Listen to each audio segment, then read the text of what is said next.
and so on. And then I found it finally.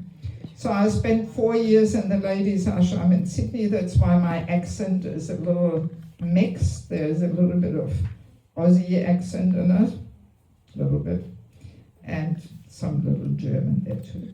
Yeah, because I mainly learned English in Australia. My Australian accent used to be much stronger, but I'm not going there so often anymore now. So yeah, then I also was married for 10 years. So I didn't always look the way I'm looking now. When I was married, I had hair and beautiful earrings and nose ring and bangles and a lot of colorful saris.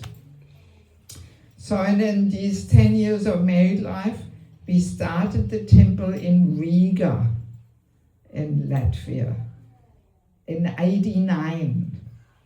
Where are you ladies from? I'm from Lithuania. Lithuania. And you? Ukraine. Ukraine. Oh. Yeah, so I've been very connected with the Russian-speaking preaching for many years. So '89 we started the temple in Riga. We came very often to Lithuania and Estonia and so on. It was very exciting. First time we went there, the KGB was following us and we had the programs in the forest so they couldn't spy on us. So it was quite adventurous, yeah. Anyway, it's a whole different topic. And then in 1999, my ex-husband needed a break from me and Krishna consciousness. So I'm not quite sure where he is now and what he is doing. And yeah, these things are always sad, but nevertheless, everything is Krishna's mercy, what happens to a devotee, so that's how I accepted it. And I thought, okay, enough with this whole man-woman thing. And I moved on to the renounced phase in life.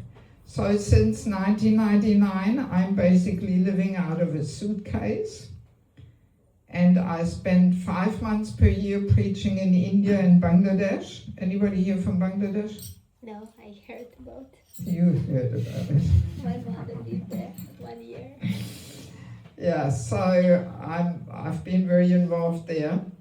And 7 months per year, I basically go all around the world. Last week, I came back from US and Canada. I did a 10-week tour there.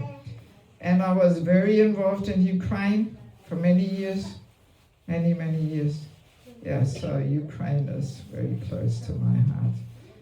And I used to go to the Bhakti Sangam festivals. Did you meet me there?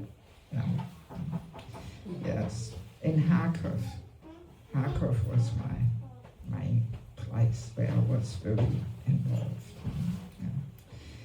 So yeah, and I have established a little institute for spiritual culture because during my time in Bangladesh, I have learned so many things about our Vaishnav culture. Because Bangladesh, very special place. It's actually the place where most of Mahaprabhu's associates come from. Like even his parents and Jagannath Mishra, Sachimata, Rupan Sanatan Goswami, even Advaita Acharya, no, not Nityananda, he comes from Ekachakra, that's in India. But Advaita Acharya, Srivas Thakur, Pundarik Vidyanidhi, or so many, they all come from East Bengal, which is now Bangladesh. And our Vaishnav culture has really been preserved there, more than anywhere else in the world. So it's like a different planet, yeah. And over 25 years, I received a whole transformation there, yeah. So, and that inspired me to establish this little institute for spiritual culture. My base is Mayapur, that's the only place where I stay longer than 2 or 3 weeks. I spent 3 months there and I teach all different courses. And now I'm putting the courses in book form. So maybe you can see there is 6 books there. at the end of our session, I will say a few words about every book and hope that maybe some of you would like to get them, because I feel a great urgency to get these books in people's hands. It's all about the practical application of what Prabhupada gave us. You know, Bhagavatam is the law books, but often the law books are a bit complex and not so easy to understand how to live according to the law. So, and that's what I'm trying to give. It's like a complementary literature to understand what Prabhupada gives us in the Bhagavatam, how to live it. Because just reading and learning and quoting it, it's a good step number one. But then the real challenge is, are we living it? And we are not quite there yet, especially here in the Western world. You know, we are surrounded by strongly materialistic propaganda and influences. And India is becoming just as materialistic now. You know, so yeah, not so easy to actually really cultivate Vaishnav life. You know. Anyway, so that's all as a little introduction, and at the end I will say a few little words about each book. So now our topic is the power of forgiveness, right? Yes, am I correct? Yeah. Yeah, so I dare say this would be relevant. Can you distract the kids with some toys or something, or some sweets? We can't, the book I'm now working on is about children. Yes, the children are our future. Because we can't expect small children to sit there for 1.5 hours and be quiet, you know. We have to give them something to play and distract themselves, and yeah, otherwise we torture the kids and they get very bad experiences of lectures and, you know, yes. Yeah, I mean, it's off the topic, but in America they did a survey with kids. What are the things which you dislike the most about Krishna consciousness? Guess what it was? Lecture and japa. So if we bring up our children that they hate lecture and japa, we're obviously doing something wrong, right? Yeah, yeah. Oh my God, big topic. I'm just now writing a book on that. I'm hiding in Cologne from Monday to Friday and write, and on the weekends I do little trips nearby. All right, so back to forgiveness. I dare say this is relevant to all of us, because I'm sure we have all, actually this is a little long, then you know the physics, it's too heavy. Can you make this a touch shorter?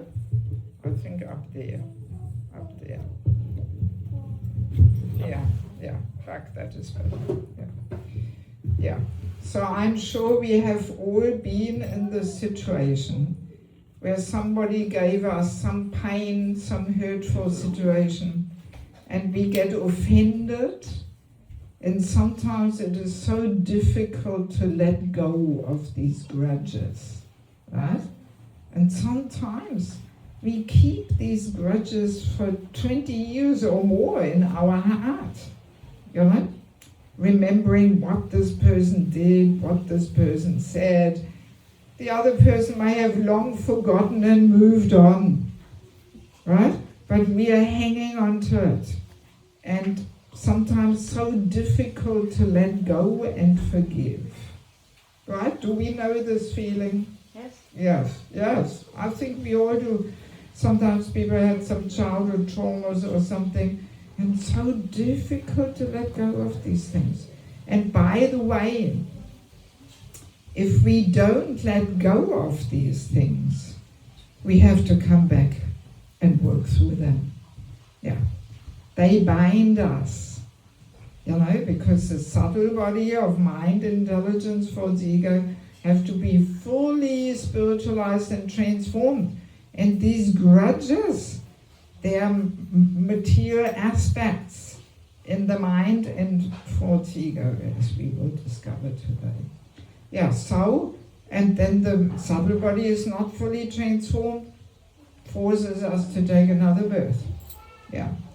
So that's another good reason why it's really worthwhile doing some internal work and not even allow these things to build up, but always work through things and clear the atmosphere, because there's always something going on in our relationships, and especially family life also, but also with friends and so on. So good to always, regularly clean out all these things, work through them, and not allowing them to escalate and build up there. Yes, so let me introduce one thought, that as we all know, humility is such an important, by the way, I can talk for hours, so you have to give me a bit of a timeline. When should we finish? Whenever you want. 10 o'clock. Well, At least an hour you have. yeah, an hour is barely enough, because all these deeper topics say, huh? 6 to 8, the session was including the kirtan. 6 to 8, that leaves us an hour. It's barely enough. Really enough. But I can, We can extend it. it depends. It depends how much there will be question and answer, because all the topics I present are deeper and very practical, and usually people have questions. Yes. We can extend it further. Yeah? Okay, good. Yeah, so let me establish. Humility, we all know, Trinada Pisunichina, such an important quality to cultivate in order to develop bhakti and in order to be able to chant. So, and humility can manifest in secondary qualities. What are the secondary qualities to humility? For example, any suggestion? Yeah, it gives you the ability to learn. It increases your ability to learn. Yes, it's true, but we are looking for qualities. Compassion. Compassion, what else? Service ability. Huh? Service ability. Service to serve. Surrender. Yeah, not so much a quality, I'm looking for qualities. Polite. Huh? Empathy. Empathy. What? Yeah.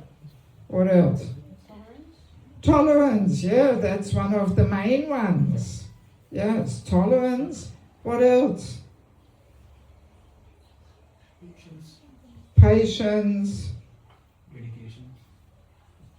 Maybe forgiveness. Yes, it's also a secondary quality of humility, actually. We will discover this today. Gratitude, right? In other words, a humble person will always be tolerant, patient, grateful, forgiving, right? And a proud person will never manifest these qualities. Yeah. I mean, we can pretty easily fake humility. Oh, look how humble I am. But we can't fake it for too long, how tolerant we are, how forgiving we are, right? How patient we are. We can't fake that for too long. Yes, exactly. That's how it is all connected. And let me start the discussion by reading a very interesting statement from Bhaktivinoda Thakur, which I copied in my little verse book, because I don't have so much in my head, I need a little book. So he makes this nice statement in the book Chaitanya Shiksham Rita. There's all kinds of nice sutras and paragraphs, quite profound. So he says, listen carefully, giving up the desire to punish a person for committing an offense is called forgiveness or tolerance. So there's two interesting points. I read it one more time. Giving up the desire to punish a person for committing an offense, for giving me some pain, you know, that is called forgiveness or tolerance. So first of all, that's a pretty interesting point to understand, that when somebody gives us some pain, actually in a subtle way, we want to punish them for that.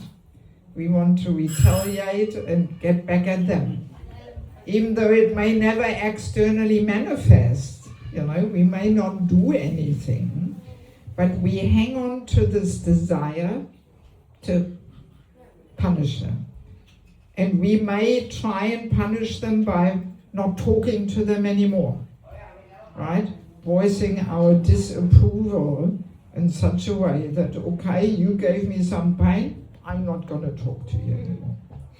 Yeah. Of course, there can be other reasons why we don't want to talk to somebody, but yeah, this can happen there on the subtle level. So and now to give up that desire to punish a person for the pain they gave us, that is called forgiveness. Interesting, right? We may have never thought of it like that. Yeah. So that's actually forgiveness, just to let go of this right to punish them for what they did to us. Make sense? Yeah. And then the second interesting thing Bhaktivinoda Thakur says is that he equates forgiveness with tolerance. Right? That he says this is called forgiveness or tolerance. Yeah. So that's also an interesting thing, which basically means the inability to forgive actually goes back to an inability to tolerate. Isn't that interesting? Yeah, I like these subtle topics, you know. Can everybody switch off their mobile phones? Believe it or not, I live without a phone. I don't have one. You still made it here tonight. Yeah, amazingly. I mean, I always meet people around me who have a phone and I borrow theirs. But one lady at the train station today, she really said, no, sorry, I'm not letting anybody see my number. You can't use my phone, but usually it was the first time that happened to me. But usually people are happy to help, Yes, but yeah, I don't like these phones, they're so distracting. Of course I have a laptop and I have to communicate, but phone. Oh. So please, everybody switch it off. I don't want to hear any more noise from the phone. Yeah, so back to Bhaktivinoda Thakur. The inability to forgive boils down to an inability to tolerate. That's what's behind it. Yeah. And yeah, inability to forgive means inability to tolerate. Another interesting thing is that we tend to think that forgiveness is something we do for others. Right? That they don't deserve to be forgiven. But no, we will discover today that we mainly have to learn to forgive for ourselves. Yes. And tolerance, which entity makes it difficult to tolerate? False ego, yes. Our constant companion and troublemaker is the title of the book there. Yes. Yes, exactly. False ego rebels, protests, doesn't want to accept, and, gets us all agitated and so on. It's a false ego, nothing else. So now I would like to divide the time tonight in two halves. first half I would like to shed a little bit of light to this topic of tolerance, since it is the foundation of forgiveness. And then I want to read from this False Ego book. There is a chapter, Forgiveness Meditations, and I want to briefly go through them with you. Just that gives us more of an idea what this whole thought of forgiveness is all about. So now, let us look at tolerance. So tolerance, again, is one of these really important qualities which we have to cultivate, because as we said, the false ego is the entity that rebels, and to go back to Godhead, we have to dissolve and give up the false ego. Otherwise, it will force us to take birth again. So we have to fully transform the false ego into the real ego. What's the real ego? Exactly, that's exactly my answer. That verse, Jiva Subhara Krishna Nityadas. I am eternal servant. That's our true identity, our true eternal position as servant. So, but false ego makes us think to be so many things which we are not. So we don't want to get too much into that topic.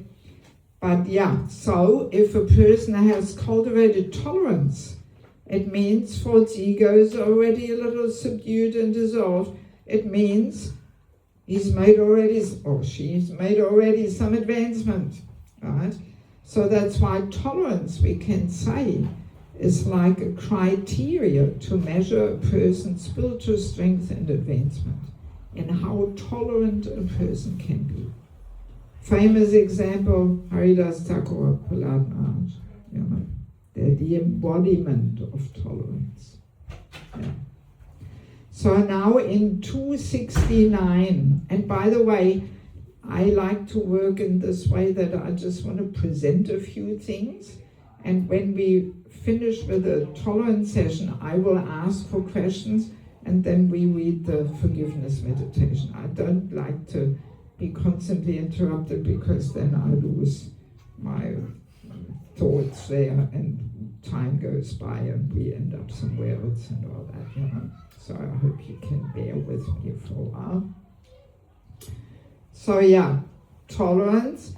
In Bhagavad Gita 269, there is a very interesting verse which I use a lot in my humble preaching efforts.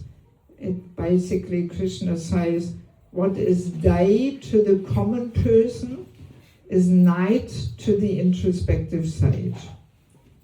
And what is day to the spiritualist is night for everyone else. Meaning that the world view of a materialist, of a spiritualist, are as different as day is from night. Completely opposite. And this is such an important thing to deeply understand, because it means what is success in material life, what's the highest in material life, may very well be what on the path of bhakti? Failure, obstacle, hindrance, unwanted. Oh yes, we have to deeply understand this, because usually, we easily invite all these things from material life. We invite them into our life, thinking them to be progressive and cool and modern, and that's success. But most likely they will create an obstacle on the path of bhakti. Yes, you have to be very careful. And the other way around, what's the highest in bhakti will most likely be what for a materialist? Huh? Yeah, obstacle, or let's word it a little different. It will be a weakness, being a loser, right? Yes. And tolerance is a perfect example of this, right? And in path of bhakti, it's something really we should cultivate and strive for. But with mundane eyes, what? You tolerating that nonsense? Forget it. I'm not tolerating this. I walk out, I get divorced. Who am I to tolerate this? Right? Their success is not to tolerate. Yes. To stand up for your rights and fight and not tolerate. Yeah. So, this day and night principle actually accompanies us throughout our whole life. We come across this again and again, you know, that what is success for a materialist most likely will be an obstacle on bhakti. Yeah, so we should not get confused, you know, but deeply accept this in our heart and very carefully look, you know, will this really be helpful for me in my spiritual growth, or will it create an obstacle, you know? Yeah. So, and one other thing I want to say before we get more into tolerance, talking about tolerance does not justify abuse. Just to be clear on this, you know. When we talk about tolerance, I have some water. Thank you, I need warm water for my voice. Yes, but I still have, but I may run out, then I will call you.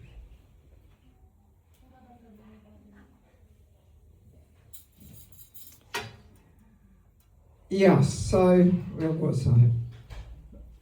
Not to be abused. Yeah, abuse. Yes. Just to be clear in this, we cannot justify abuse in the name of tolerance. Right? Yeah. So if there's some outright abuse happening, that has to be looked into. Also, to protect the abuser from getting a reaction. Because to abuse somebody in whatever way, physically, emotionally, sexually, whatever, this is a big offense, so the person will get a reaction for that. You know? So that's also one way of seeing things, that we have to look into this. So we can't turn a blind eye to abuse in the name of, oh, you have to tolerate, right? Yeah, just to make this clear. Yeah, but abuse doesn't happen every day and often. What people experience as abuse may actually not be abuse. I just want to share one little example. Once one young girl in India, because I'm preaching in India a lot, so she said to me, oh, my father is torturing me. I said, oh, really? What's he doing? He doesn't allow me to go out at night. That was the torture, you know? So, just as a little example, what she experiences as torture may be just protecting her, you know? So we have to look into this. What is the abuse and torture here? It's a very subjective experience. So now, talking about tolerance, let me just share one nice statement from the Bhagavatam, which describes a very high level of tolerance. This is in first canto, 18th chapter, verse 48. The devotees of the Lord are so forbearing, which is another name for tolerance, that even though they are defamed, cheated, cursed, disturbed, neglected, or even killed, they are never inclined to avenge themselves. Wow, this is a pretty high level of tolerance. This is Bhaktivinoda Thakur Prahlad Maharaj. Like here, when we are defamed, when our reputation is spoiled, this is a challenge to the fourth ego, right? Because we are all so concerned what everybody's thinking of me, and now they think really badly, and it may be all unfairly our reputation is spoiled, some rumors which we didn't even do, or whatever it may be. So, this is a big challenge, yes. Or cheated, also very challenging for the fourth ego. You really want to punish the person, get back at them, fourth ego crying for justice. It's a challenge. And also when we are neglected, when we are badly treated, neglected, or insulted, these are all very provocative and challenging situations for the fourth ego. And there is another nice definition of tolerance. Tolerance means to patiently endure unhappiness, such as that provoked by the insults or negligence of others. So to patiently endure these kinds of unhappiness, coming from being defamed, insulted, neglected, cheated, to patiently endure, without getting agitated, and that's tolerance. So not easy. So now very often we come across the point that people say, yes, but how much can we tolerate? How much? Or one person once said to me, well, tolerance, it doesn't work for me. Every time I try to tolerate, all this negativity builds up and I explode and get sick and so many things. So try tolerance, doesn't work for me. So now, let us understand there is a difference between actually cultivating tolerance and simply suppressing certain emotions. So just suppressing will not get us anywhere. Suppressing anything will not give the solution. Even material desires and lust and whatever it may be. Simply suppressing is not doing the job. They sprout up in other ways. Lust, if we don't satisfy it in an authorized way, it comes out in all kinds of perverted ways. Even child abuse and all that. It's usually these things come when we don't have a bona fide way of fulfilling these needs within Krishna conscious frame. So suppressing things, never the solution. So when people say, all this negativity builds up and I explode, it means they're suppressing.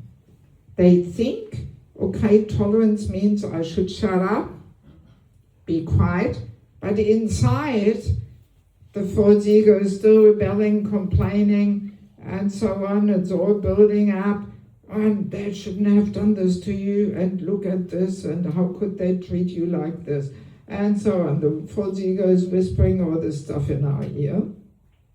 And that whole fourth ego battle continues. And we are simply trying to suppress it. Yes. But that's not actual tolerance. Then, if we simply suppress, then it builds up and we get sick often because diseases usually start in the subtle body and then they manifest in the gross body, So this is not the solution. It cannot even be called tolerance. So true tolerance is something different. It actually requires some internal work. And we need two tools to actually cultivate tolerance. So the first tool is that we have this mood. Actually, I'm such a rascal. I deserve so much worse. But Krishna is so kind, he only gives me one drop of what I really deserve. Yes. It could be much worse. You know, that's what I was telling myself today a few times. Especially in the accident, it could have been much worse. Yeah, so that is the first tool, to have this mood, you know, I'm such a fool and I've done so much nonsense. Krishna is so kind, you know, he actually only gives me one drop. Yeah, I must have tortured this person in this life or in the previous life, and now I'm getting back what I deserve, and actually I deserve so much worse, you know.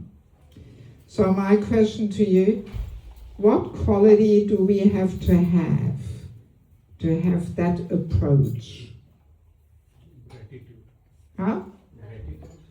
Gratitude, yes, also. Belief. What quality? Compassion. Yeah. Content. Huh? Being content. Humility. Yes, humility. We said it already in the beginning, remember? We said humility is the primary quality which manifests in tolerance and gratitude and so many things. Yeah, we have to be a little humble to understand, actually, I deserve worse. You know? A proud person will say, I don't deserve that. Don't they know how much money I've given to this project and how much service I've done, and how can they treat me like this? So that's the proud attitude. But the humble attitude is, I deserve worse. Yeah. So we need a little bit of humility. And the second tool is that we have this approach that we see Krishna's hand in the picture. We see Krishna's arrangement there. And we have the mood, well, there must be a reason why Krishna is doing this to me. What is he trying to teach me? Yeah. Krishna, you know, not a blade of grass moves without him being in control. So there must be a reason. Why is Krishna giving me this here? You know, I was wondering that a few times today. Maybe he doesn't want me to go to home. Yes. Yeah, so that's the second tool. To see everything in connection with Krishna behind it. That's actually what it means to be Krishna conscious. That we see each situation we are facing with Krishna's hand in the picture. Usually we don't have a problem seeing all those things as Krishna's arrangement which are pleasing to our senses and our mind, right? Oh, Krishna's arrangement, I got the job. Oh, Krishna's arrangement, this and that, you know. So there we usually don't have a problem. But these situations can also be Maya's arrangement. You know, she also makes her arrangements. Yeah. But when things don't go the way we want them to go, then usually very difficult to see it as Krishna's arrangement. Right? Yes, yes. Very difficult. But those things, they are Krishna's arrangement, for sure. Because Krishna is testing us, Krishna wants to see how determined we are, and so on. But the good things which are pleasing to the mind and senses, they are often not Krishna's arrangement. And interesting. Yeah, I mean, sometimes you would be surprised, you know. I've been in situations where I saw devotees, even after 20 years of serious practice, they're doing their little puja every morning, but then something happens in their life and they get so frustrated and they just can't see it as Krishna's arrangement. They can't see Krishna in the picture of it. Yeah. So sometimes our spiritual practice is rather external, you know? Yes, very external. We go through the motions and rituals and almost in a mechanical way. But then sooner or later, Krishna sends us some tests. You know, and by the way, as we make progress, the tests become more and more heavy. So you better get ready. Yes, because the subtle things to purify the subtle anarthas, the subtle unwanted things there Krishna really has to get the shovel out and dig deep. You know? Yes. Yeah, so we better get ready, you know, and then we are tested how much we can see things in connection with Krishna and all that, and what is he trying to teach me here. There must be some lesson for me here. Leave the door open a bit if you don't mind, just to get some fresh air in. Huh? Yeah, I mean, I feel like I'm in Bangladesh, you know, I'm sweating away here. No, I'm not a fan of fans. I like fresh air. I'm a fan of oxygen. Yeah, so if you don't mind, we can just leave the door. Yeah, so and what do we have to see Krishna's hand in the picture? Let me see if anybody gets that. Not so easy. What do... Huh? Selfless love. Selfless love, yeah, maybe. Huh? Belief that is there always. Belief, we're getting close. Faith. Faith in Krishna. That's what we need to see Krishna's hand in the picture, especially in the bad things that come to us, in the calamities. To actually see Krishna's hand in the picture, that requires faith. Right? Yeah. To really see, why is he putting me in this situation? What is he trying to teach me? If we don't have faith, we cannot even see Krishna in the picture at all. Faith is another one of those really important things to develop. Bhaktivinoda Thakur says, faith is like the currency to purchase Krishna. Very nice way of putting it. You know, the currency to purchase Krishna. Yeah. If a devotee has unflinching faith in Krishna, that conquers his heart. You know? Yes, he is controlled by that devotee. That devotee conquers his heart. I mean, we may even have that experience in our daily relationships. If somebody has strong faith in us, you know, we don't want to let them down. We don't want to disappoint them. We reach out to them. We feel obliged to protect them, right? If somebody has really strong faith in us, if we have some little good part there in our heart, of course, if there's no soft heart, then we will just misuse it or something, that faith. But if we have some if we're genuinely good-hearted, it will conquer us, you know, and we feel obliged. So Krishna is exactly the same. He is a person. So if he sees what my devotee is tolerating so much and never gives up on his belief and faith in me, and so on, like Prahlad Maharaj, you know, Haridas Thakur also, of course. Yeah, so then Krishna is conquered, you know. So actually we can say the process of bhakti is all about nourishing and protecting our faith in Krishna, in the holy name, in Prabhupada. Yeah. If we have strong faith in Prabhupada, nothing can shake us. Doesn't matter what happens in ISKCON. And there's so many things all the time happening, you know. So without faith in Prabhupada, we will not survive.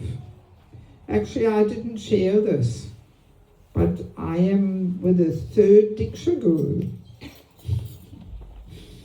My first Diksha Guru, I joined in Australia in 1985. This was Bhavananda Maharaj.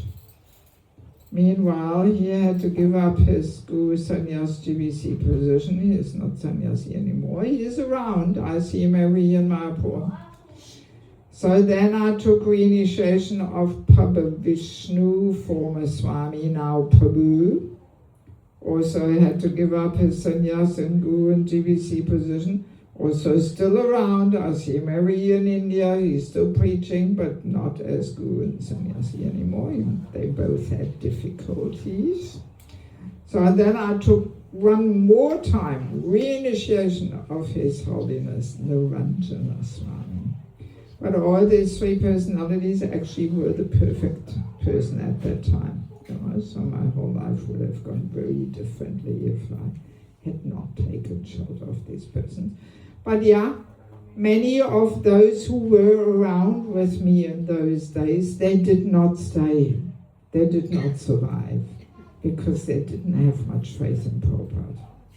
If you have faith in Prabhupada, you can survive all these earthquakes and you stick to the process and yes, no problem, no problem. It doesn't shake and bewilder you. Actually, to be honest, these experiences even increased my faith in the process of devotional service because I realized you can't fool Krishna. You may be able to make some show there in front of devotees and impress them, but you can't fool Krishna. And sooner or later, time will tell, sooner or later it comes up, sooner or later Krishna exposes us. Yeah, so it actually increased my faith. Yeah, definitely. But many devotees left. After their guru fell down, they walked out and went to the pub and had a beer. I mean, in this area, we also had it with Harikesh. You know, I'm sure you heard about Harikesh. He was a very prominent personality in Germany, Holland, I think also, but mainly Germany and Poland and so many places. And yeah, he also stepped back. Had to step back. So many, my generation of devotees in Germany is practically wiped out. There's only a handful left. So faith in Prabhupada is where it's at. Yes. So yes, let's wrap up. To cultivate true tolerance, what are the two tools? First one, which attitude do we have to have? Humility. And that manifests in which attitude? No, hang on, give the practical example. How do we see things? Huh? It could be worse. I deserve worse. But Krishna is so kind, he only gives me one drop. You know? Yes. So this vision, I deserve much worse. And that's based on humility. And second one, faith.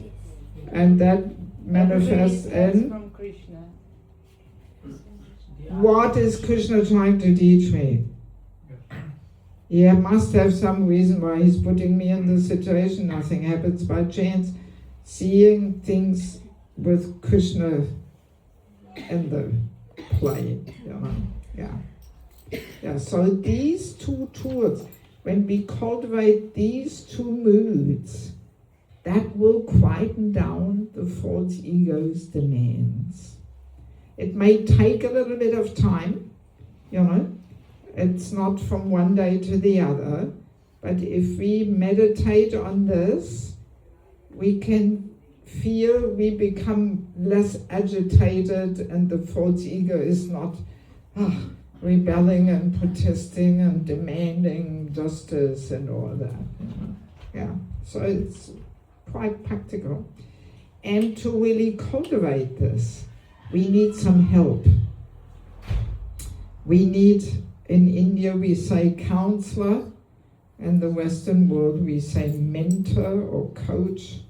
In the West we usually, when we say counselor, it means some therapy or something, you know.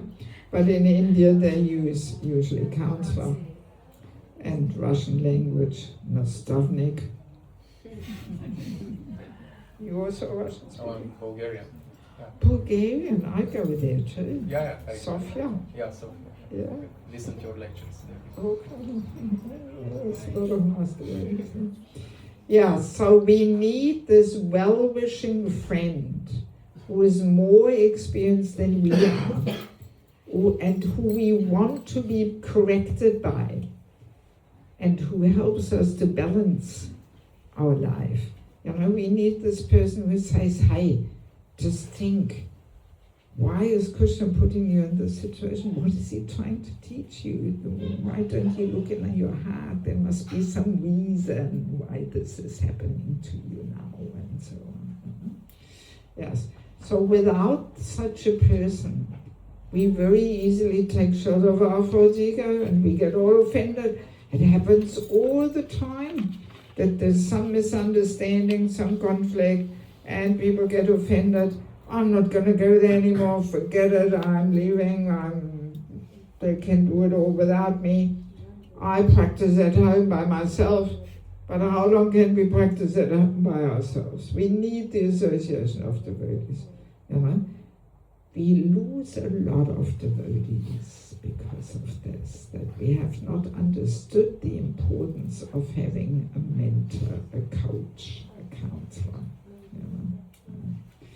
Yeah, and if we have such a person, that person can save us, you know, by showing us where we have to work on, and, you know, and actually it could be much worse. Krishna is so kind, gives you only one drop, and so on. Unless we have this friend who really reminds us of these things and helps us to see these aspects, you know, we can be lost in false ego battles, you know. Okay, so time is going. So let me see what questions do you have? Just about tolerance. We haven't said much about forgiveness yet. So let me see. This is all I want to share in regards to tolerance, which sets the foundation to the whole forgiveness discussion. So are there any more questions? Anything that needs to be clarified? We'll start with you, Puru. Hare Krishna Mataji. Yeah, it's a very good session, and I hope we kind of, I can say, but I have a question related to the faith, the currency, whatever you have mentioned. So how to get that one and how to collect that one? How to get the faith? Well, let's put it that way. What destroys our faith immensely is what we call prajalpa, which means nonsense talk, gossip, criticism, fault finding, any kind of mundane talk which is not connected in a positive, uplifting way with Krishna consciousness. That really destroys our faith. And this mainly happens through social media. This is one reason why I don't have a phone. I'm not advanced enough not to get affected by all this nonsense talk on the phone over the social media. But Yeah. Is it a suppressing or is it a ignorance?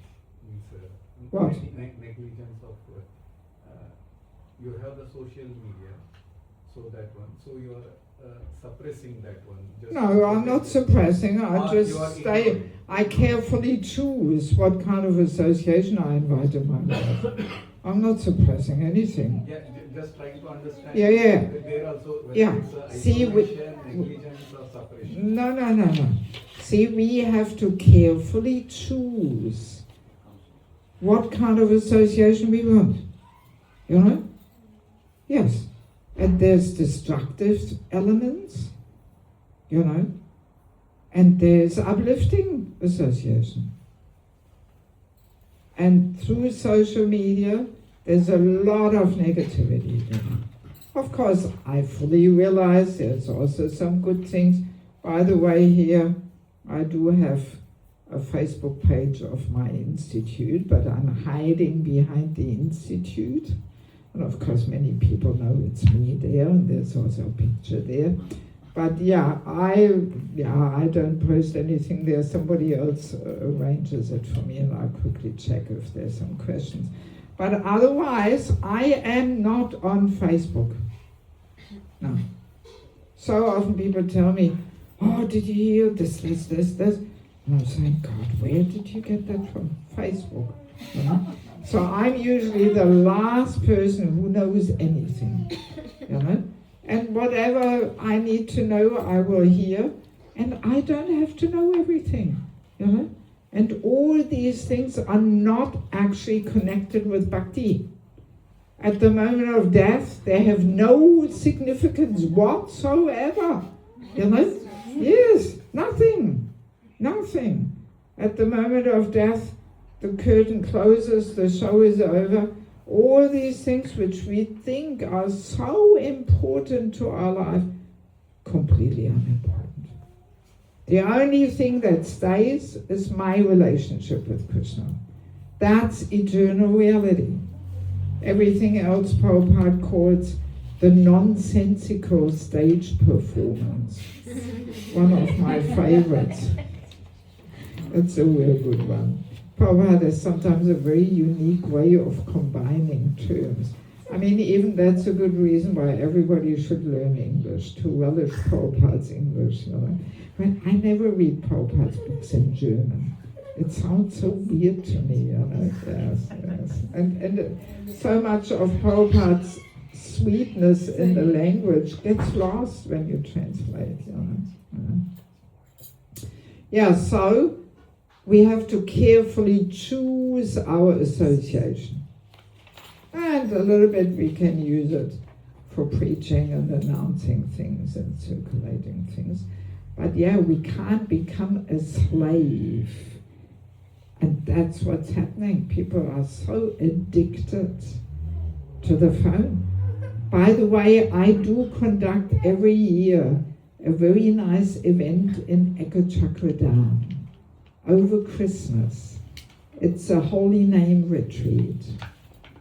If you go on one of my websites, theholynameretreat.net, you will find all the info.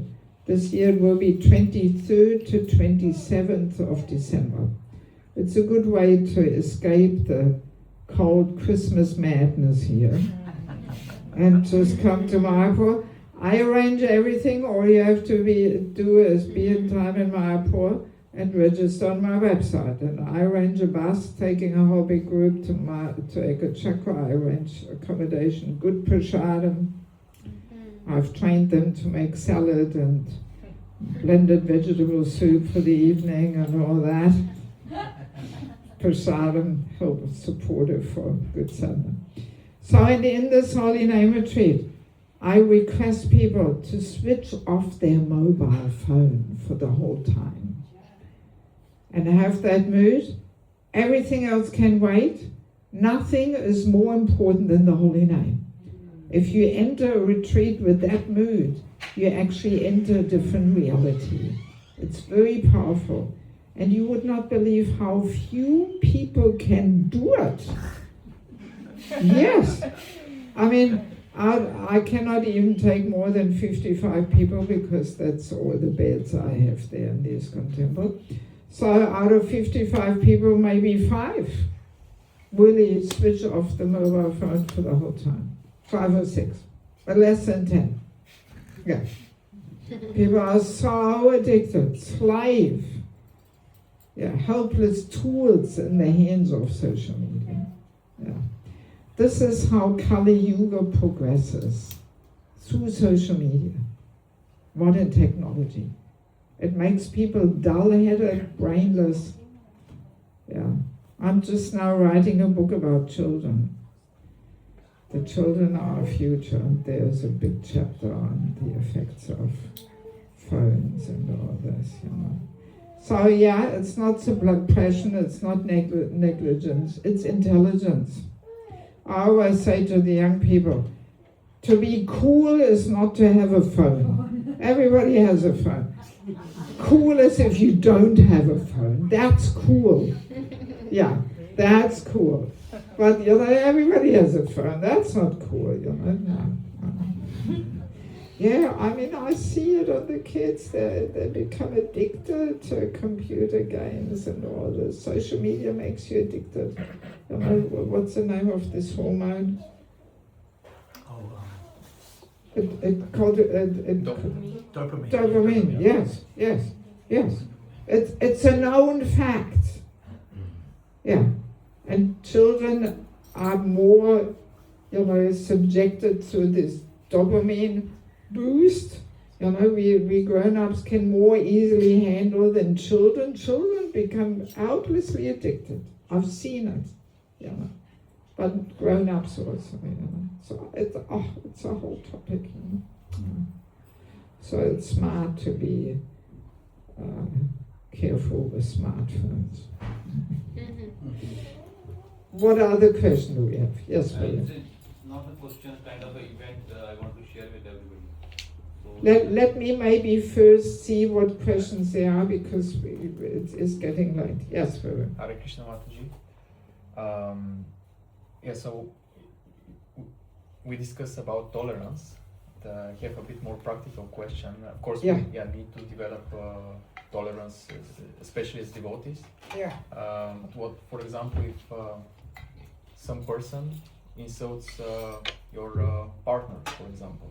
Yeah. Of course, as a man, we want to intervene, but Yes, but we of should. course, maybe you then do things which you regret. But yeah, it's a bit delicate, like on where you draw the line, and See, Vaishnav etiquette says that devotees should never defend themselves. But when we see others unfairly treated, then we should step in and defend. You know? Yes. And if actually everybody would follow that etiquette, then we wouldn't even have to defend, because surely somebody else would step in and defend. But unfortunately, we all like to do the opposite. We defend ourselves all the time, mainly verbally, answering back, blaming the other person. It's a classic defense mechanism, to blame others, to blame the external situations, and to find excuses. It's all the defense mechanisms of the false ego. You know? So we defend ourselves very nicely, practically every day. We don't even realize it's also subtle. But when somebody else gets badly treated, then we don't want to get involved. We look away. It's none of my business. Or it might damage my relationship with this person. Otherwise, he is my by the way, the person is my friend. So, you know, how can I say something? Is my friend or she? You know, so that's the problem. You know, that we don't follow the etiquette. We defend ourselves, but we are not willing to put ourselves out for others. You know. Yeah, so defending your partner, that's also kind of the man's duty. The man should defend the partner. You know. Yes. But of course, we have to be careful how we do this, that we don't end up in some fight and get killed ourselves or something, or pull the gun out and end up in jail or whatever. But I mean, in the Shastras also the instruction when the 6 aggressors, one of the 6 aggressors attack, then we can defend. And one of them is kidnapping the wife. So according to Manu Samhita, you can kill the person, but yeah, not according to the law in Netherlands. But yeah, it's when a person attacks with a sharp weapon, we are allowed to defend. Kidnapping the wife, setting fire to the house, stealing, occupying the land, stealing our wealth, and one more, can't remember, something else. Poison? Poison, yeah, that's right, the poison, exactly. Yeah, so when one of these 6 aggressors attack, then we can defend, but that doesn't happen every day, you know, not them. But yeah, for others we should stick up and say something and take action, you know? Yeah. Anything else about tolerance? If there's nothing, I then... have one other question. There was another hand up, I remember. No? No other hand up. I did that. Huh? I wanted to share an event of my life on the same topic. Just small, it will take a minute. A minute, okay, we'll give you a minute. Basically, today I can see the same event in a different light after this discourse. Okay, good. So this one time happened that somebody in my school hit me, and that was so strong emotion with me that it still stays. Okay, It took me almost 6 to 7 months to understand that this can consume me, yeah, and at least for God's grace, I'm not sure I am tolerant or not, but I let go of the things. okay, Whether I don't think about whether somebody should be punished or not, I don't know. Maybe I remain in any event, I might say I want people punished. That can happen. That's why I say let it go, because I have seen that how much it consumed me in 6 months. yeah, But very the same true. event I could not let go till now. In today's discourse, maybe I can see this differently. Mm. Thank you for sharing. I think, what? One last question about tolerance. Oh, this is 5 to 8. We haven't even started with the forgiveness. Is it a burning question? No, it may not be that bad. Not that burning. I don't know. After spelling only how much burn we get to. Well, you want to ask it or no need? If it is allowed, I can ask. All right, quickly. Yeah, as I said, it's everything Krishna's arrangement, all those things, and all we will say, sometimes say we have little free will, that one. And sometimes everything is happening in Krishna's hand, everything, then how ourselves keep motivated, interested, energetic, how we can keep that one, because everything if we assign somebody's responsibility, will become very less responsible or relaxed position, we may lose the energy. I mean, first of all, you know, what we often come across is that people blame Krishna. Oh, it's all Krishna, it's all Krishna. You know, so no, you know, we can't just blame him for everything. No. Krishna responds to our desire, our eagerness, and it's our responsibility to balance our spiritual life, because he gives everything in his instruction. But if we don't follow them, and if we have an imbalanced practice, Krishna consciousness is really, you know, a razor's edge. You know, it's a whole question of being balanced in all the different aspects and ingredients is there. So, and if it's imbalanced, we get a different result, you know. So we have to take responsibility and not just say, oh, it's all Krishna, it's all Krishna. You know, of course. But also, one point is that as we take up Krishna consciousness more seriously, the effects of our karma is weakened. And the planets don't affect us that much. You know, we get the karma through the planets. Sometimes people say, do you believe in astrology? Well, it's not a question of believing. This is how we get what we are meant to get, through the stars. You know, how else? How else we going to get what's meant to happen, you know? So the planets are giving us what we are meant to get. And it takes a good astrologer to really know the science. But of course, it's there.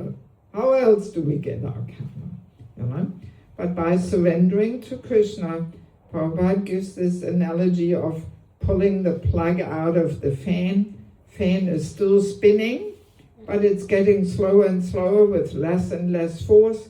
So that's what we experience, you know, that as we surrender to Krishna, we are actually directly under his control, you know.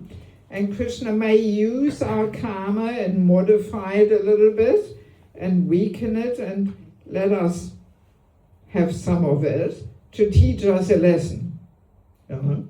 Yeah. Yeah. But I mean, so to answer your question, well, you know, bhakti is a whole internal process. It's a deep science. You know, we need the good balance of all the different ingredients. We should practice under the guidance of somebody. Just having guru, not enough. We need somebody on a more regular basis. Some of our gurus have thousands of disciples. They cannot possibly know each and every person's individual situation in life. So we need to cultivate this trusting, confidential relationships where we can open our heart and so on. So it's a whole big thing, you know. So to remain enthusiastic on the path, well, that's a big topic. And I mean, also some of the books I published will give some insights. I have one book about family life. There's so many things in there. You know, what we have to consider and how to get all the ingredients and the right dose into our life and so on and so on. You know. But yeah, we need good association. Without good association, Bhakti Lata dries up. Bhakti Lata is a tropical plant and needs buckets of water. The water is Shravanam Kirtanam, hearing, chanting, and the association of devotees. So even just to meet once a week, not enough water. I was just a few weeks ago in Arizona, the desert state in the US. Yeah, so if you only give one drop of water per week, you get some funny cactus there, you know, like in Arizona. And, you know, you won't get any fruits. Cactus has fruits, but Bhakti Lata cactus will not have any fruits. It will all shrivel up and be half dead there, you know. So yeah, there's a few important principles, you know, to get them into our life. And then Bhakti Lata flourishes. It's like in the garden, growing something. You have to know what your plant needs, and you have to make the proper arrangements, give the support, you know. We also put a little stick there on some plant, tie it up, you know, and so on. Pull out the weeds, and give the right amount of water, not too much, not too little. So it's a whole thing, you know, whole thing. Yeah. All right, let's go to our forgiveness meditation. So this is this book here, The False Ego, Our Constant Companion and Troublemaker. So let us begin by remembering that life in the material world will always confront us with so many unexpected disappointments and hurtful situations. This is unavoidable. It's life in the material world, right? Yes. And our relationships will certainly be filled with so much more joy and harmony as we learn to forgive and move on. Yeah. So I'm sure we all know or we have heard of Nelson Mandela, right?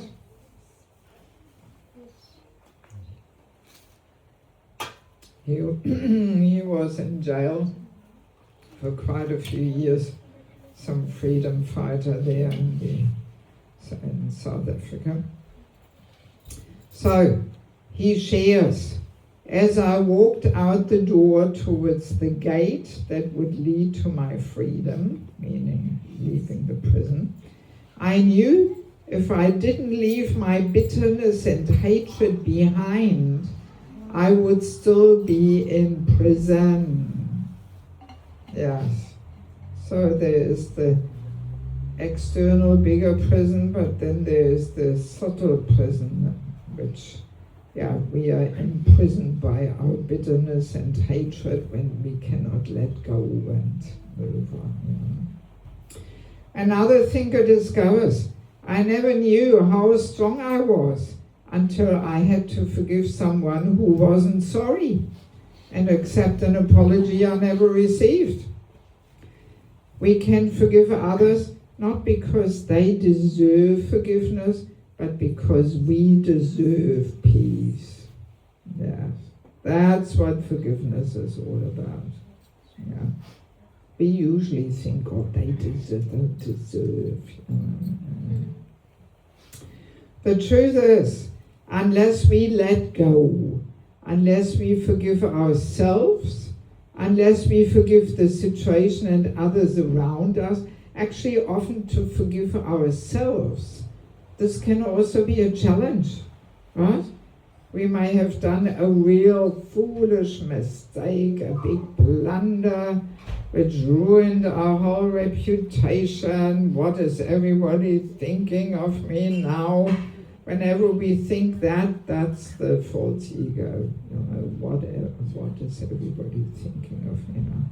So can be not easy to forgive ourselves.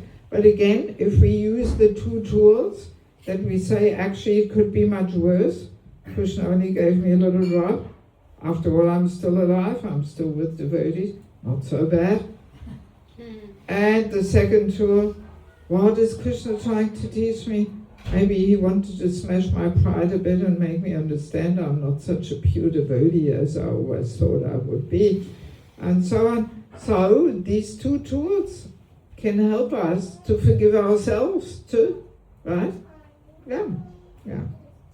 So unless we forgive ourselves, and unless we forgive the situation and others around us, unless we realize the situation is over, it's done, it's in the past. Whatever happened, can't change it. So unless we realize all these things, we cannot move forward. Yes. And that's when we need the help of a counselor or mentor. Yeah, it's so crucial. Yeah.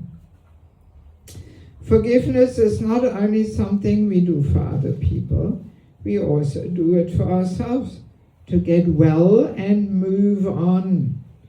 Forgiveness doesn't excuse their behavior. That's also what we often think, that the person is excused. No, forget it, I'm not forgiving, I don't want to excuse him, No, but that's not the point. So forgiveness doesn't excuse their behavior. It prevents their behavior from destroying our heart. That's what the forgiveness does. Yes. It doesn't excuse them. No. Maybe it is not always about trying to fix something broken. Maybe it's about starting over and creating something better. Forgiveness is when I give up my right to hurt you for hurting me. So that's what Bhaktivinoda Thakur says. It is not about letting someone off the hook for their actions. Not about that. But freeing ourselves of negative energies that bind us to them. That's really what forgiveness does, that when we forgive, we cut that negative bond, that energy which binds us to them. We cut that, yeah. Forgiving does not erase the bitter past. We often say forget and forgive, right? But no, we don't forget. We better don't forget. Because very often we also contribute to, a fact that a certain situation happens. It's not only all the other person. We may also allowed it to happen, we didn't set our boundaries, or we maybe shared something which we shouldn't have shared, so many things.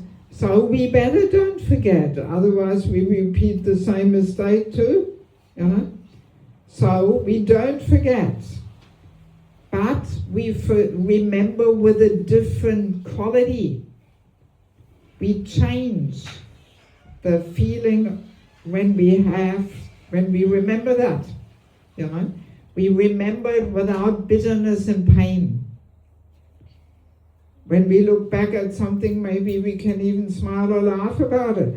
Oh yes, I remember what happened. Oh, definitely I remember. But we remember without that pain and grudge and revenge. Only then we actually have forgiven. As long as we maintain some pinching pain there, some bitterness, we have not fully forgiven. It's a good, it's like the thermometer there to measure how much have we actually forgiven. So when there is still that pain there, we are not there yet. But usually it's a gradual process. It may take a few months or a few years, until we really can let go, and especially if we have these kind of meditations. Krishna gave me only one drop, and what is he trying to teach me? So that immensely helps to let go, but it's a process, Yeah. So forgiving does not erase the bitter past. A healed memory is not a deleted memory. So we want to heal our memory, so we don't have pain anymore, and maybe we can smile, laugh, joke about what happened, without any pain. Then we have forgiven. Instead, forgiving what we cannot forget creates a new way to remember. That's what it does, a new way, without pain, without hatred, without revenge and all this. Yeah. We change the memory of our past into a hope of our future. Yeah, so interesting to understand that, that we do remember. Yeah, we do. Or maybe we've already forgotten. Okay, also okay. And then, oh yeah, somebody brings it up. Oh yeah, I have forgotten about it all. Oh yes, I remember, yes. So, but yeah, not with pain and grudges and bitterness. Relationships get stronger when both are willing to understand mistakes and forgive each other. We can offer prayer. My dear Lord, if I hurt others, give me the strength to apologize. If people hurt me, give me the strength to forgive. So what do you think? What is more difficult? Apologize or forgive? Yeah, forgiving requires more internal work. It takes a strong person to say sorry and an even stronger person to forgive. Of course, sometimes people say, oh, I'm so sorry, but And then comes the whole justification, you know. So then this I'm sorry is this lip service. Oops, we are not actually sorry, but we have all our justifications. And actually it's the other person's fault, you know. Yes. To forgive is not always easy. At times it feels more painful than the wound we suffered to forgive the one that inflicted it. And yet, there is no peace without forgiveness. When we forgive, we heal. When we let go, we grow. Forgiveness is about recognizing that staying resentful creates an active echo of the pain the offender caused. That's also a nice way to see it, you know, that it just, by not forgiving, it keeps the whole thing alive. And it creates this active echo, you know, yes. By saying that the awful offense the offender did is beyond forgiveness, we give them the power to keep their offense alive in our heart. Another good way of seeing it. We give the offender continued power over us. That's actually what happens by not forgiving, you know. We keep the whole thing alive, you know, and we give that person power over us, you know. Actually, just because I'm traveling all the time, I have to look a little bit in the news what's happening in the world. And I saw one nice statement from one lady she made. Her son was killed unfairly in America, shot by a police fella. And she was saying, no, I forgive that policeman because I don't allow him, I don't give him the importance to allow him to affect my life ongoingly. And I thought, wow, she got the point, you know, how important it is to actually forgive a person who shot your son. You know, this is a big challenge, you know. And she put it in that words, I don't want to give him that importance that he can ongoingly give me pain and ruin my life. I thought that was remarkable that she got the point, you know. So sometimes you see some good things there in the news, you know. Yes. Yeah, so to sum up, we can say foundation of forgiveness is actually to learn to tolerate, right?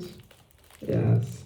As we cultivate more and more tolerance, we can actually let go and forgive.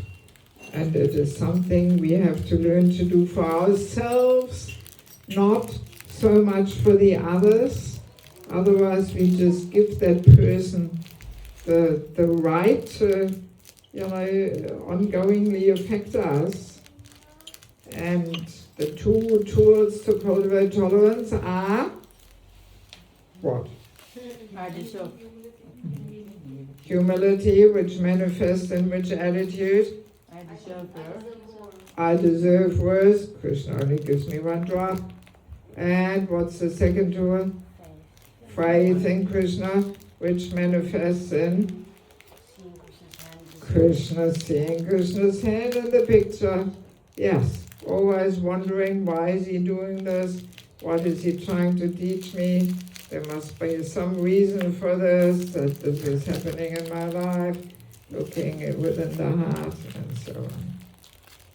Good. Do we have a quick question about forgiveness?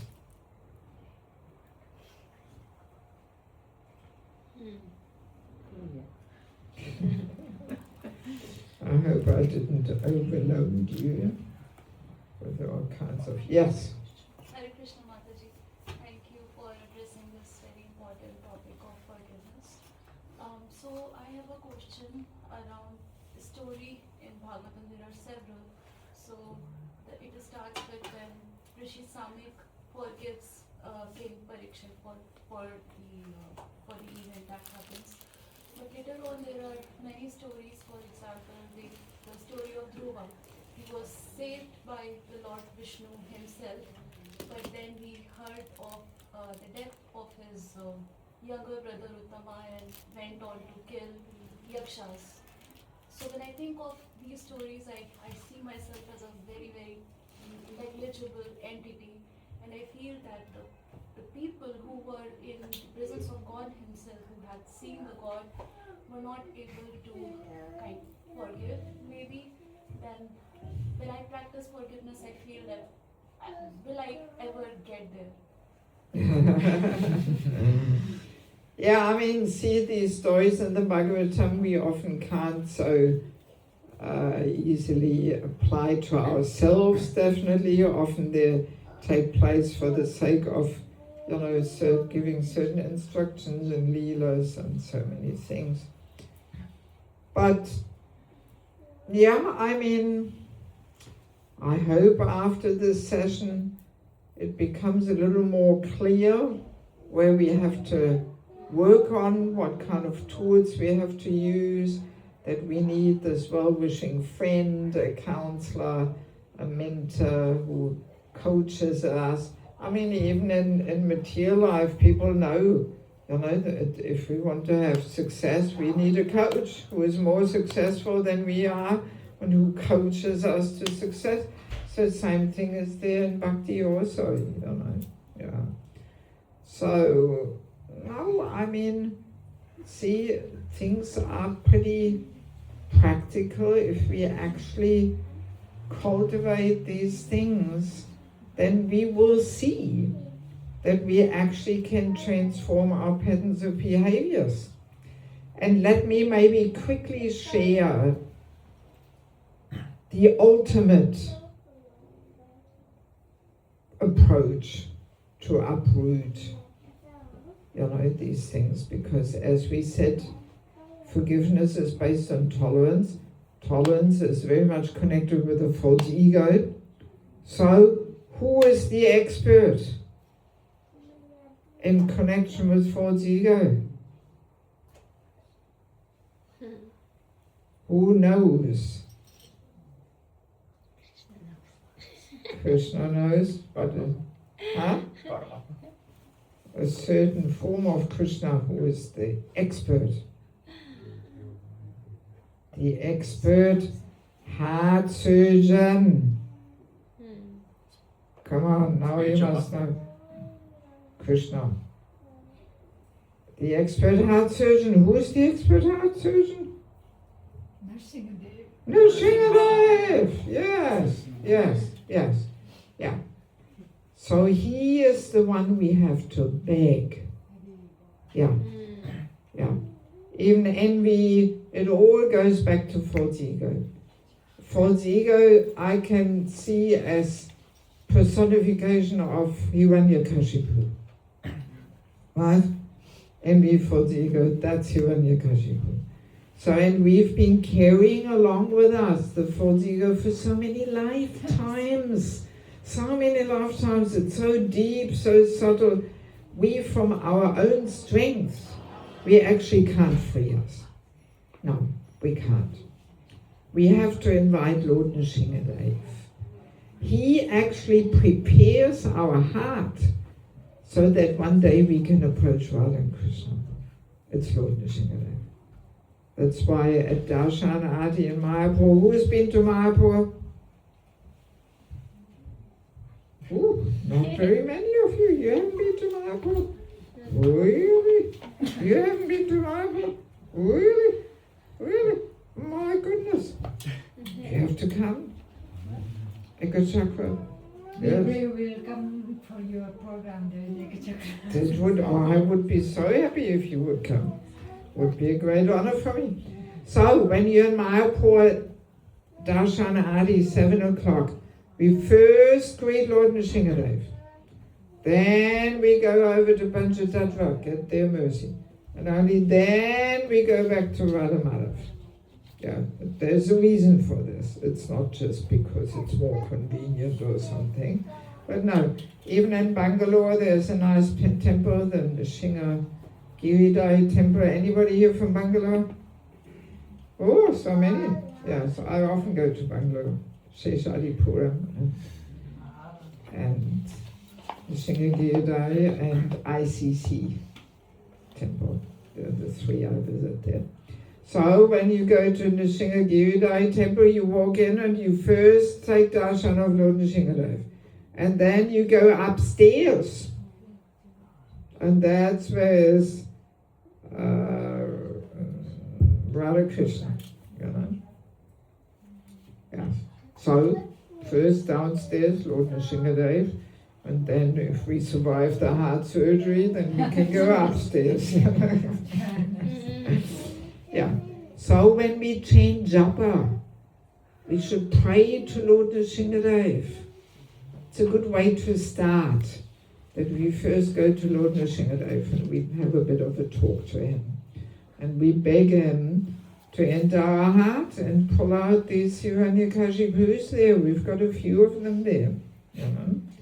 And then we can go to Guru or to Prabhupada. We beg there for mercy and then to Krishna, Radharani, you know, but Lord Nrsimhadev is good to start with.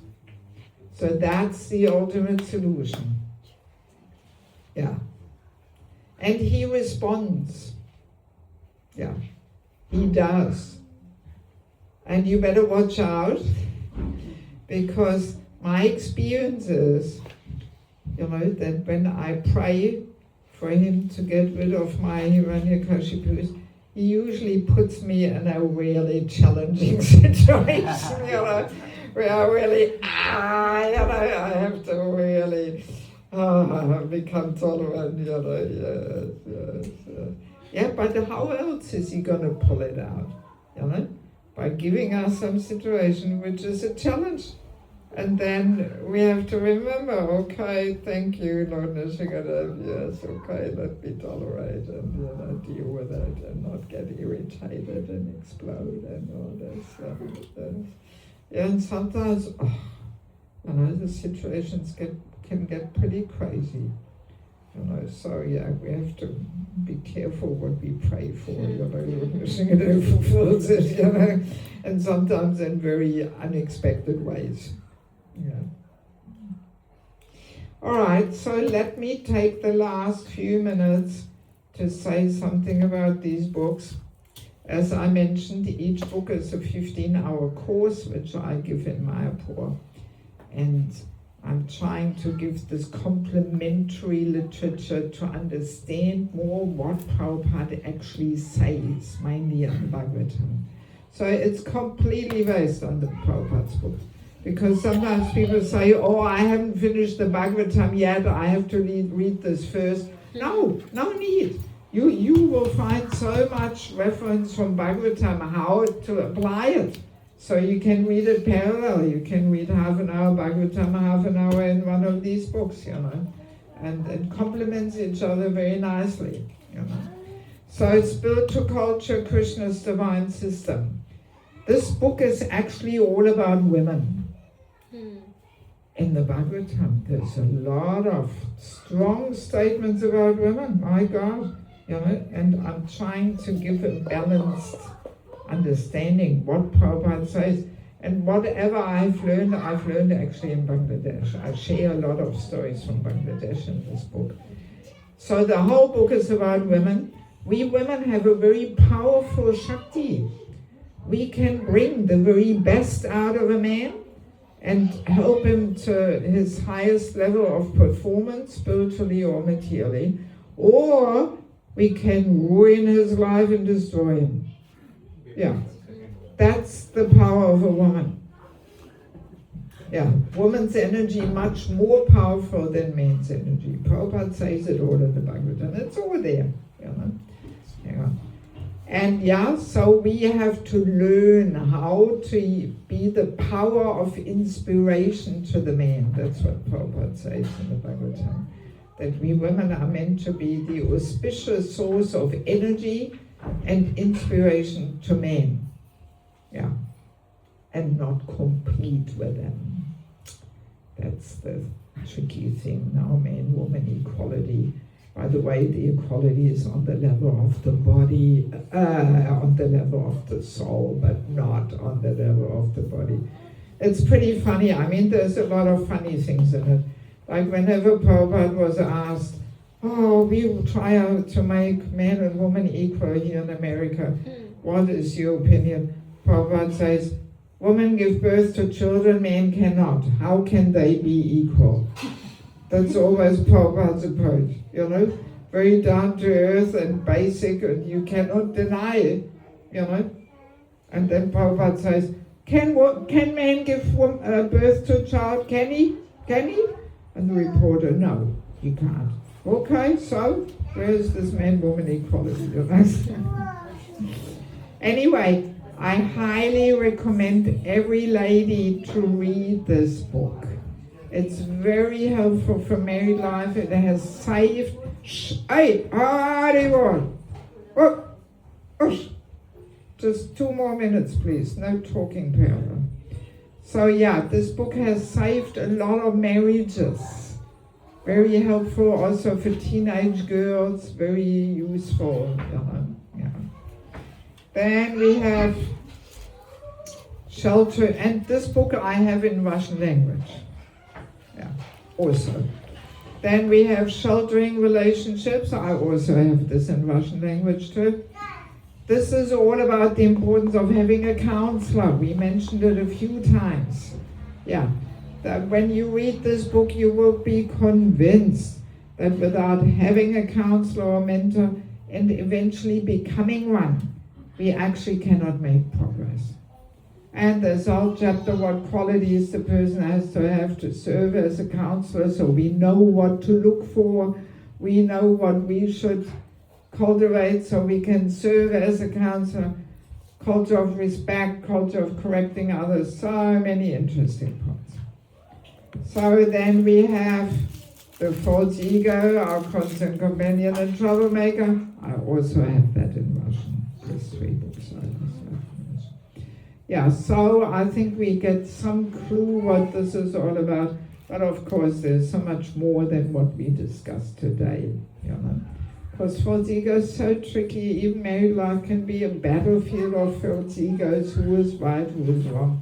I give all different steps, how to work on the false ego and transform things, and how to recognize different rules of Vaishnava etiquette, which helps us to also dissolve the false ego.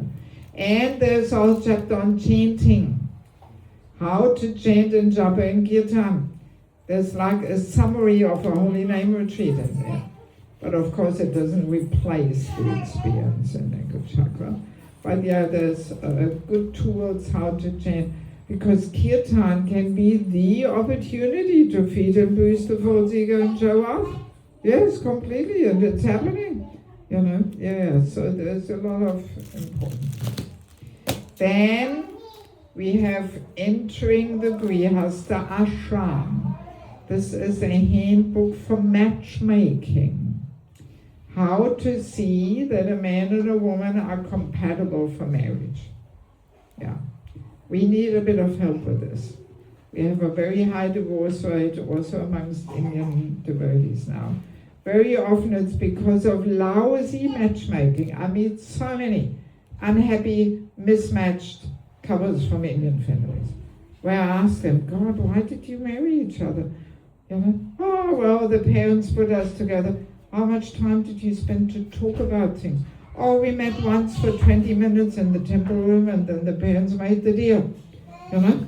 I mean, even when you buy a computer, you will spend a bit more time than 15 minutes, you know? You look at this model and that thing, and what do I need, what don't I need, and so on. You know, what to speak of married life, it's such an important step to do.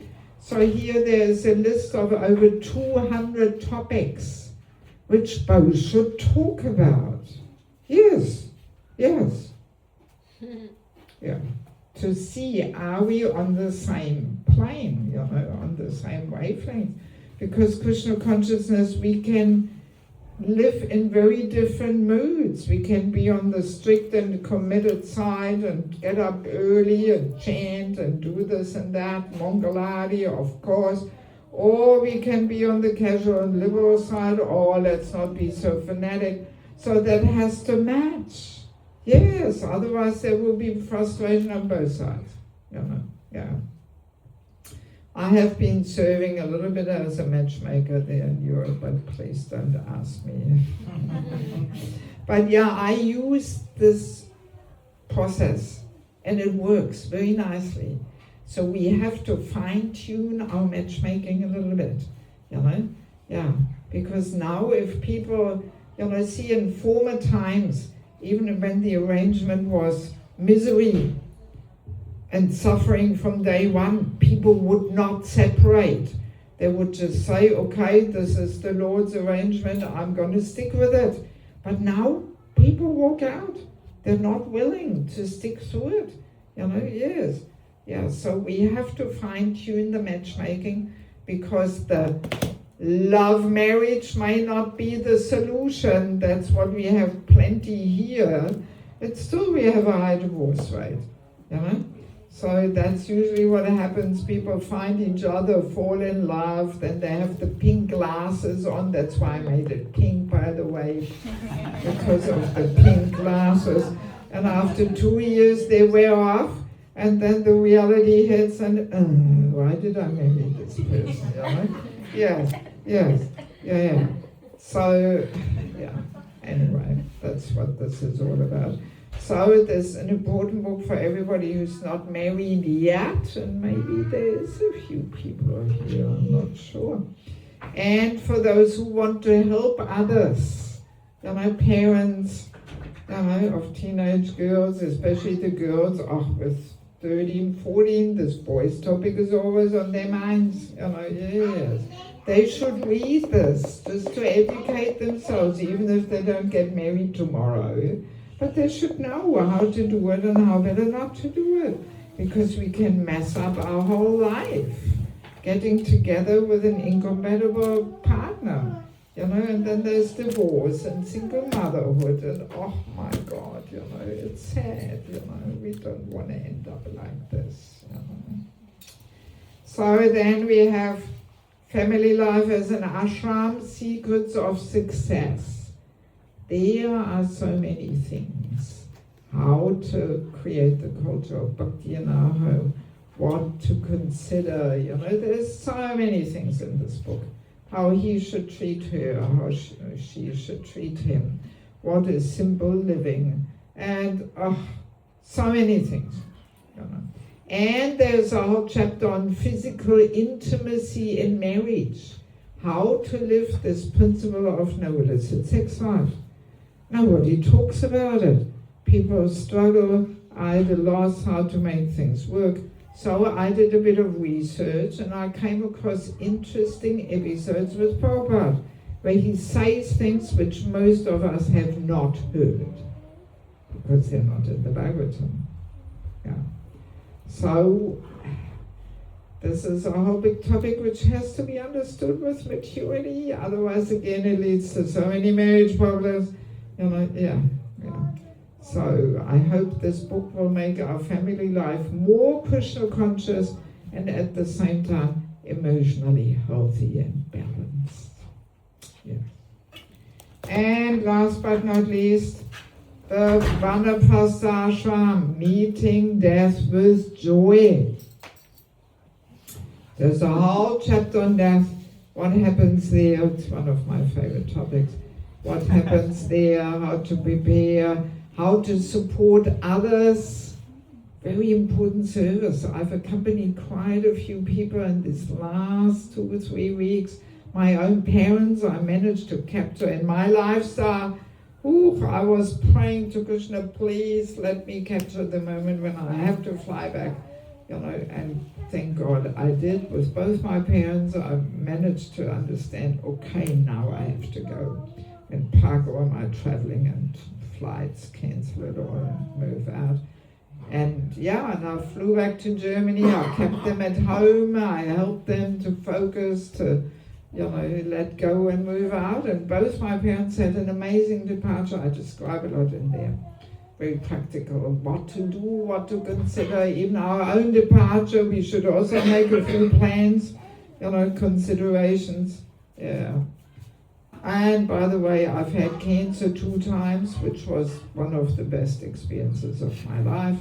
I learned a lot of things there. There's a whole chapter on that, how to deal with these challenging health issues and so on. And Vanaprastha, I call it the forgotten ashram. People don't even plan for it, even though in the Bhagavatam is so much on this Vanaprastha ashram. But that's what I'm saying. People may read the Bhagavatam, but they read over these things and they don't realize, hey, this is for me. How do I live it? So I took all these quotes, put it in systematic order, unpack it, give the principles, how we can live the Vanaprastha ashram without moving to the forest. Even here in, where are we, Eindhoven. We can live as a Vanaprastha. Yeah, Vanaprastha. What does it mean? It's the most important phase. Anybody who wants to go back to Godhead has to cultivate eventually the Vanaprastha mood, to disentangle ourselves, so that at the moment of death we can remember Krishna alone. Yes, that's the test. Which relationship is most important to us? Is it Krishna, or is it my grandson and my guinea pig and whatever? Yeah. So and if there's any other relationship which is more important to us than Krishna, we have to come back and finish this more important business. Yeah, so it's not so easy to go back to Godhead. We have to have this Vanaprastha phase to detach ourselves, because family attachments are very deep, and we may lie on our deathbed and lament that we didn't see our granddaughter getting married, and then we have to come back just to see that, how the granddaughter is getting married, Yeah, so important. All right, so if any of you would like to get some books, they're 15 euros each.